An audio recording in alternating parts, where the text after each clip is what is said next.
Good evening, good morning, good afternoon, wherever you are in the world. Today we've got a very special guest who's been very kind to join us. Julia, Julia Keller, the Transformational Love Coach. Julia, good afternoon, good evening, wherever you are in the world today. Hi. Yeah. It's afternoon for me. Afternoon, okay, yeah, that's cool. So if you just want to tell us a bit about what you do, it's quite intriguing for people out there watching and listening, wondering what you I'm do. actually just reaching in to get my book. That's why I'm the writer of this. Fantastic, yeah. Attract Authentic Love, which gives you a little bit of a hint of what I do. I'm a transformational love coach. And I basically help people to have the love life that they've always wanted to have.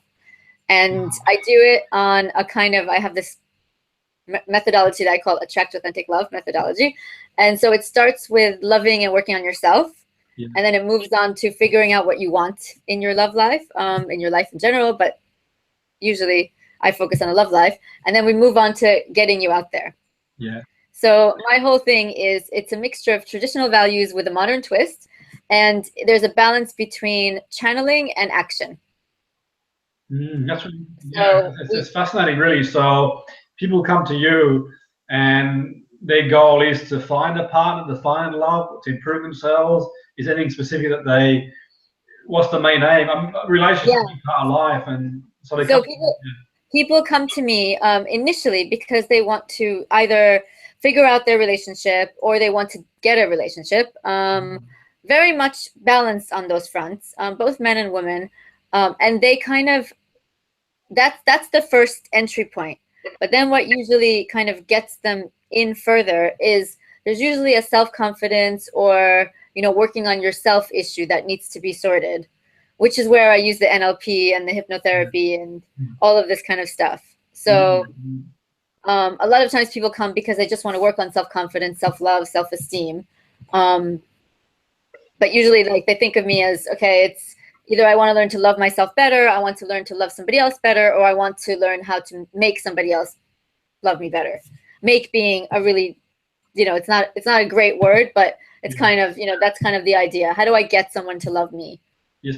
Or how do I love myself better? But it usually in the end boils down to we start with self-love. Yeah. And we start with confidence work, which is where NLP and hypnotherapy come in and are just fantastic. Yeah, that's really interesting, because I find that people sometimes what they do is looking outside themselves.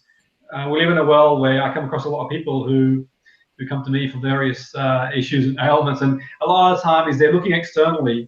And when I say to them, look inside yourself and learn to love yourself, it's almost like, what are you talking about? Yeah. And it's such a difficult concept for people to understand. I think sometimes that sort of self-love, and I think that's a really important point you make there. I think that, in my opinion anyway, I don't know what your thoughts are, Julie, but I think that I think it's important to be ourselves, not to be a fraction of someone else, of our own identity. And if you find someone, if that's what someone wants, it's an enhancement, extension of who they are, not really. But do you get people coming to you who say they've been out of a relationship for a long time, looking to get back into a relationship, or? Yes.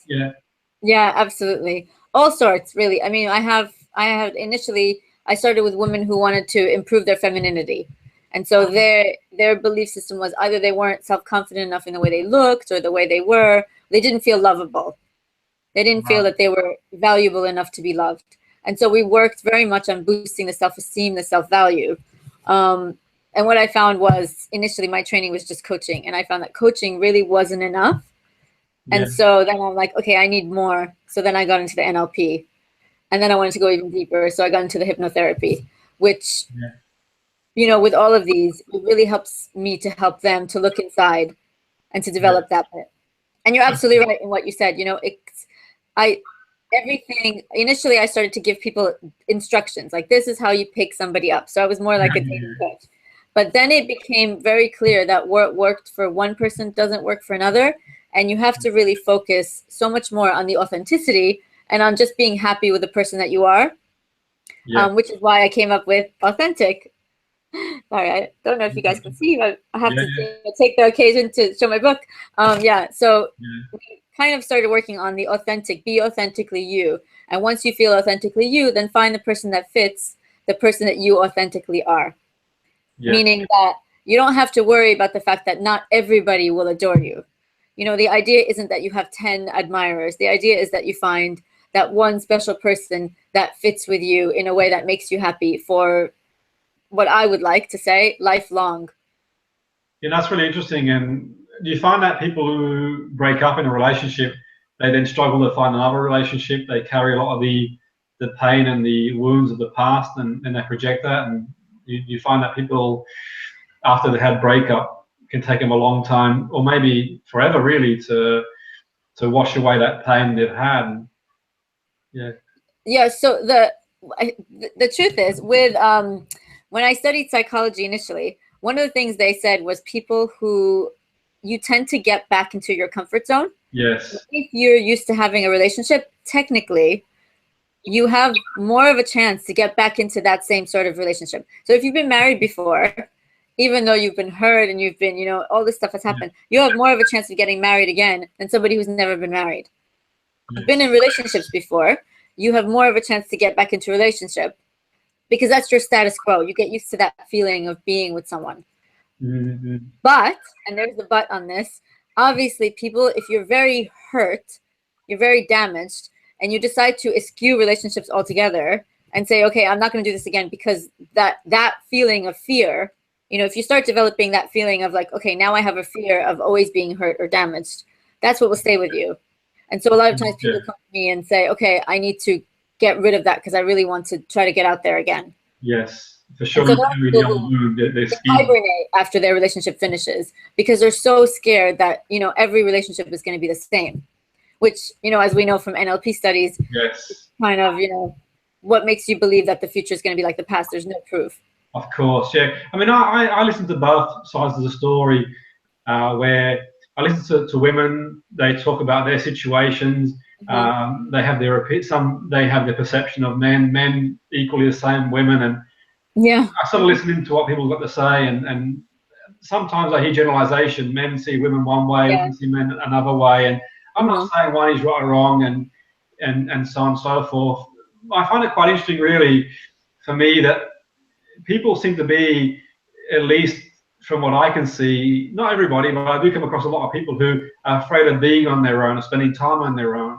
Mm-hmm. And for me, they sort of project this sort of neediness, like they are afraid of being on their own. I see people, Julie, who are lonely with someone than on people on their own. Yeah, absolutely. Yeah. I mean, and that's where we come back to the authenticity bit, because you have to be, and I do say to clients, I say, look, if you're not with the right person, then you're actually damaging yourself more, and you're actually wasting this time on this wrong person. Great point, yeah, because I hear the saying that the right for now person. It's like, well, yeah, exactly. Life is beautiful. There's so many things you can do in life, and exactly. I think when you're going about your business and you raise your vibration, energy levels up, and you're enjoying yourself, you're happy, you're bound to attract someone who is on that same frequency as you. You would think, really. And I think that I sort of had this theory a while ago where some people, from what I can see, I mean, I don't really specialize in relationships, but people come to me who had breakups, and they're looking for help in terms of overcoming breakup and for whatever reason, to get more functional, to get out there again. And I find a lot of people, it's quite interesting, really, who it's almost like they fall in trauma, not love. They just neediness, you know. It's almost like they just want to grab the first person who comes along, and for the first few months, the chemicals, the oxytocin, they're all happy, having fun. This person's a great person. Then what happens? They start projecting the same issues again. It's like they go into one job, the other job, one relationship, the other relationship. I think what you say is really important, to work on self. Get yourself, get that spring back in yourself again. And how can you help people? How do you do that, Julie? How do you help people to get their life back in their soul, to get that spring back in their step? Yeah, so I love what you just said, actually, about people repeating the same patterns. And that's exactly, I mean, what some of the clients that come to me, they need to make the decision of, do I stay or do I go? Do I stay? And when you start looking at their patterns, they come in and they have this big complaint about their partner. And when you start looking at their patterns, you find that all the partners in the past, they had similar complaints about. So then we start, what you said, we start examining, is it them or is it the partners? And so one of the things I do to help people is really getting them to look at themselves and take responsibility for their, I don't know if you've seen that model of the circle of responsibility. Yes, yeah. And the bigger your circle of responsibility, the bigger your circle of control, the more empowered you feel, the better you feel, and the more you feel like, okay, now I don't need the neediness. I could be empowered enough to be the chooser. Yeah, So that's there's a really lot of things I do around helping people to choose their love, their life, all areas of their life, but my focus happens to be in love. Yeah, that's really good. I think you have a wonderful approach, because your approach is about being the best you can be. And from what I can see, you empowering people to be their best self. And you're not focusing on, I mean, there's people out there that focus on how they can attract people, how they can become this person. And I think for me, what you do is great, because they're finding happiness within, and they can extend that to a relationship and adverse to. There's some people out there that teach people to go on dates and find people, and that's okay. I don't think there's anything wrong with that. But I think ultimately, in the end, I think for me, it's like putting a plaster on a gaping wound if you're just going to try and attract someone and not be your authentic self. Being you, being happy, and rediscovering yourself, for me, I think is the first step in terms of building identity again, being whole again, not being the fraction of somebody else, and being ourselves, and then extending that to somebody else, and see where we go from there. In your opinion, do women want? I mean, it's a big generalization. I know everyone's individual. Just to answer that quickly, what you just said. To be fair, I do teach people teach clients how to attract the other person out there as well. Which is great. I just do it from the point of view of you attract for you. So, and I have an online course that's going to be launching actually in probably end of May, June, which does, I go into certain. And obviously I have a book, so I have to go into slight generalizations of this is what will work. But I start from the point of you want to attract for you. So it's not the whole neediness of I'm needing somebody to fill my holes. Yes. You fill your own holes, and then you find somebody who will take you to the next level. Who will help you get. I think that's important too. Definitely. I think very much so. I think once you've got yourself back on track and you're focused, sometimes we need a few pointers. It's like anything. If you go for a job interview, it would make a lot of sense to present yourself in the best way. And you could be the best person in the world. You could have so much to offer. But if you're sort of not presenting yourself well, like in marketing, you have some great coaches, and they haven't got a marketing plan. You've got some great products out there. They've got no plan. I think from a personal point of view, sometimes people feel uncomfortable doing that. But I think, why not present yourself in your best glory? Why not? Exactly. So it's all about, so I do teach people to be the best version of themselves when they go out there. So the best version of yourself for whatever situation is at hand, and considering who you want to attract for you. So one of the things that's in my book, on my online product that has worked miracles, is this thing called the list. So I've developed this list technique where people have to, this is after you've worked on yourself, by the way. So don't jump the gun and run to the list. You develop this list of both, I think in the book is just the list of what you're looking for in a partner. But you're thinking of what's the right partner for you. And then another list that is not yet in the book, but it will be in the online product, is the list of your own values. So that when you go out there and you're looking for a person, you're looking for someone who meets your values rather than just, any person who wants to get, like if you're looking for marriage, you're not just looking for someone who wants to get married. You're looking for someone who meets your values, which is more important than, how is the relationship going to turn out? Because that's something that's dependent on the two of you together. Yes, no, definitely, and I know this is a sort of a big generalization, but from a generalization point of view, do you think women look for different things from the point of view of relationship than men? Is there a criteria, maybe in values, in anything really, that they tend to focus? Because I think sometimes people perceive things the way they see the world. Maybe a generalization, I don't know, and everyone's different, they look for different things, but I think that there's been so much written about men and women being different in their own way and various levels. Is that any mileage in that? Do you think that sometimes? I can speak for the clients that come to me. Initially, I had many more female clients than male clients. And so my opinion from that was, okay, women want a relationship more than men do. And then I started to get more male clients. And so what I figured, what I saw is that we all want to be loved. We just have different ways of expressing how and what that means to us. So one of the books I love is The 5 Love Languages, which one of the reasons I love it is because he tells you specifically that different people have different ways that they express and also feel love. Yeah. And it, you know, it proves to me, because I have male clients and female clients, and I see that they want to be loved in different ways. So, I mean, one of the generalizations about women is women want commitment more than men do. Yeah. But yet, most of my male clients want commitment as well. So it's just a matter of, you know, the age and the time and, you know, what's going on for them at the specific time. Is it, you know, is it the biological clock time for the woman? Is she looking for, you know, so everybody kind of has, but in the end, we all want to be loved. Yes, yes. No, for sure. We all, and in the end, women are probably a little bit more interested initially to get into that commitment than men are. So we're kind of the gatekeepers of the relationship and where it goes. We kind of, you know, so we have to either open up the gate or not, depending on what the man across from us is looking for. Yes. Except that the issue is that most likely what's happening with the women who are, you know, they want a commitment and they're not finding it from the men they're seeing is that they're, for some reason, attracted to the wrong men. Yes. They're probably attracted to the men where they have to constantly reel them in when they don't want to be reeled in. So if they would change their focus and go for the men that actually do meet their values, that have the same values as them, they would find it much easier to find the relationship that they want. And it's the same for men. You know, it's very often, I have some male clients that go for the most beautiful girl in the room. I mean, that's just what they have to go for. But then they keep getting hurt. Yeah, it's really interesting you say that, and that sort of like leads to what I was going to ask you then. You've got this primal brain, and the brain being the way it is, as much as people can say that they're happily married, I'm sure people are happily married for many, many years, people out there.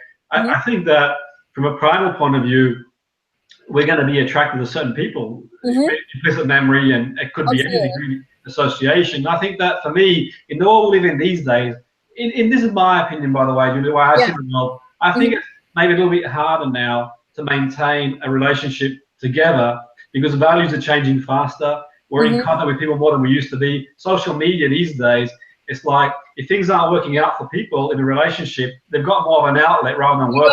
You go on Tinder and you see what's out there. Exactly. I mean, exactly. And that is a huge issue, actually. I find that as a huge issue for society, because what's happening, if you look at the graphs of, you know, marriage and stuff like that, they're just going down, down, down, down, down. There's, you know, it's looking really bad because there's a lot of, there's loads of, you know, the amount of couples cohabitating hasn't changed, but the amount of couples getting married has. So more people are choosing to not get married because there's an easier escape if you're not married. Because now they're thinking that the marriage is this confinement. So they're thinking of that piece of paper rather than security and something that binds you together as, you know, a confinement that basically says, okay, if I want to leave tomorrow because she's gained 5 pounds, I can do that. You know, or he's lost his job, I can walk away. So there's not this whole concept of, you know, for richer, for poorer, for better, or for worse, gone out the window, which is really sad for our society. I think and, you know, might have something to do with the fact that you know, why everything's kind of going crazy at the moment. No, exactly. I think so too. And that's sort of, I can understand people when they share their story and they're afraid of being in a relationship because the consequence of, say, marriage and what it entails, and it's not, aside from the financial aspect of loss, also the emotional aspect, the children involved. There's so much for people to take into consideration on both sides. I sort of, you know, I think on both sides it's not easy, but all that said and done, I think that it's one of them really, you know, what do people do? I mean, do we live on our own? Do we have a goal? Do we find the right balance? Because I think, how do we define success? Some people see success as being in a long-term relationship. Some people, if you're with someone for a month and it's great, it doesn't work out. You've had a great month, you're with someone for like 5 years, 10 years. I sometimes see people put pressure on themselves to be in situations also. And one thing is, it's not a good thing, but on one thing, it's better than it was years ago in a way, because years ago people would stay together socially and financially. So in one end, it's good. In one end, it's bad. In one end, it is what it is, really. But I think for me, Julia, where I'd like to see people put less pressure on themselves to be, or expectations, and to project an image to the world of this happily person. And we know every relationship, every situation is going to have ups and downs, that's for sure. And ultimately, it's one of them, whatever we look at it, nothing's going to last forever one way or the other, And I think that I'm not sort of, it's not being cynical, it's reality. Yeah. The reality is that sometimes I'm not for or against marriage, each to their own. They do what they think is right for them. But I think just I just think sometimes people, the pressure they put on themselves, that the extra expectation, and they forget to just enjoy the journey, have fun while you're together. The journey is so important. Yeah, and see what happens, and what will be. But I can see the other side. I'm sure you get people coming to see you who have some horror stories in the past, and that must be pretty difficult for men and women, by the way. I think men who are suffering out there from divorce, and women too who end up in difficult situations, both sides of the fence, really. I think that it's not easy, I think, and I think it's quite useful to do and see someone like you who can sort of understand ourselves better, our values, and at least be more aware of ourselves and what works for us and where we can go with things. And it's really fascinating, I think, what you do. And I came across your work when I was talking at the expo in London. Oh, fantastic. Yeah. And I was quite intrigued, really. And I think your work was unique. I was speaking at the expo, and it was a great event. I've spoken there before. Okay. It was great. I missed your talk and you missed mine. Yeah, no, I thought that your work was, I mean, other people had their own theories, and there were other people who did let's say love coaching, maybe dating and stuff like that. Really, I look what they did. I think you had a stand based not far from where I was speaking, so I had a look, and it was quite interesting. Really, I saw the book, I had a read, and I thought this makes sense. More real, Yeah. It's on Amazon, and it has a white cover, by the way, guys. It's been changed to a white cover. We like white better. But it will be in bookstores everywhere. Yeah. Awesome. Can I tell people the website? Yeah, is that okay? All your details, and time's not really fast. We'll get you back on again sometime. Okay, that would be great. Fantastic. Yeah. Tell us your email, your contact, book, whatever. Yes, you can reach me. It's juliakeller.co.uk is the website. So again, juliakeller.co.uk, and they can go on there. They can actually schedule a 30-minute free call with me if they want to answer any kind of love question they might have. It's something I really love to do because I like to help people, even if it doesn't make me any money. I just really believe in this stuff. And the other bit is if they want to go on my Facebook, it's Coach Julia Keller. They want to go on Twitter, it's Julia Keller UK. But if they really want to contact us, I recommend just going on juliakeller.co.uk and booking a free 30-minute session. And by the way, we are launching our online self-study product very soon at a fraction of the cost of my one-to-one coaching. And we'll have a group workshop coming as well for both men and for women separately. All of that information on the website, juliakeller.co.uk, and I can answer any question they have there as well. No, that's been really kind of you, and I'm sure people who've tuned in or who do tune in will get an insight and some understanding. And I think it's really kind of you to offer people a 30-minute talk, whichever way they look at it. I think that's quite unique in the world we live in these days. And you're very passionate about what you do. You really believe in what you do, and I'm sure you speak really well and are good at what you do. So it's been a pleasure having you on board, and hopefully you'll be on board again. Yeah, for sure. I'm happy to go on whenever you want, and especially if you teach me how to use this, so I can do it myself. No, definitely. I think that's be fantastic, and the more people we got out there who've got a great intent in the universe, the better it is. Really, I think that's absolutely. And people, we're all on our own journey. Everyone wants different things out of life, and I think that sometimes we need that help. It's not easy doing things on your own, trying to figure out things on your own, and sometimes having someone as a sounding board, someone who's studied it, who's learned it, who's experienced things, it's always useful to get some input. In the end, people will make their own decisions in life. They do what's right for them. But sometimes it's useful to just bounce things off someone and go forward. For anybody, really, for that matter.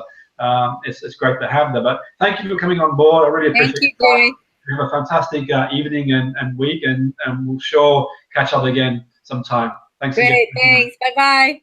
Thank you.